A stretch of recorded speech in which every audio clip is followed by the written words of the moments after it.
খাজা মুঈনুদ্দিন চিশতি রহমতুল্লাহ আলাই, ওনার হাতে ইতিহাসের কিতাবে আছে, বারবার আমরা পড়ছি, 90 লক্ষ হিন্দু কালেমা পড়ে মুসলমান হয়েছে।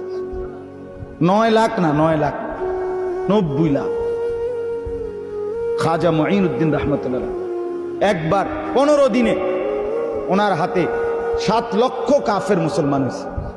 উনি মারে এসে বলছে, মা খুশির খবর মা, আল্লাহ তোমার সন্তানের হাতে মা 7 লক্ষ কাফের হিন্দু একসাথে এই 2 সপ্তাহে মুসলমান হয়েছে মা।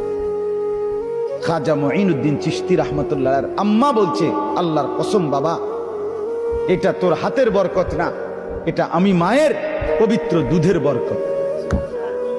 আমি 2 বছর বাবা তোকে দুধ পান করাইছি, কোনোদিন বিনা অজুতে দুধ খাওয়াই নাই, আমার আল্লাহর নাম না নিয়ে তোরে দুধ পান করাই নাই। আমার পবিত্র দুধের বরকতে আল্লাহ তাআলা তোকে এই বরকত দান করছে। মার অবদান। বড় পীর আব্দুল কাদের জিলানী রহমতুল্লাহ আলাই, তার এই এত বড় সৈয়দুল আউলিয়া হওয়ার পিছনে কার অবদান? মার অবদান।